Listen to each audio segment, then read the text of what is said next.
अभी यहाँ पे आया हूँ। वैसे हमारे यूनिवर्सिटी के स्टूडेंट्स गांधी जयंती के रोज़ से ही इसमें लगे हुए हैं और वो अलग अलग फेजेस में आए हैं। मैं आज आया हूँ देखने के लिए, ख़ास करके कि किस तरह से ऑपरेशन हो रहा है और लगता है कि काफ़ी अच्छी पहल है। अभी जैसे मुझे पता चला है कि 16 मशीनें लगी हुई हैं और इसमें ये लोग कोशिश कर रहे हैं कि 12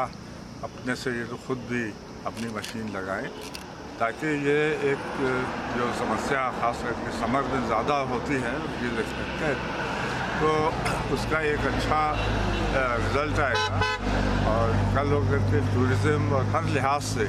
अच्छा है कि अपने डल लेक और जितने भी यहाँ पे वाटर बॉडीज़ हैं सब में ये सब चीज़ें होती रहें और सफाई होती रहे, तभी कश्मीर की खूबसूरती जो है उसमें चार चांद लगती है।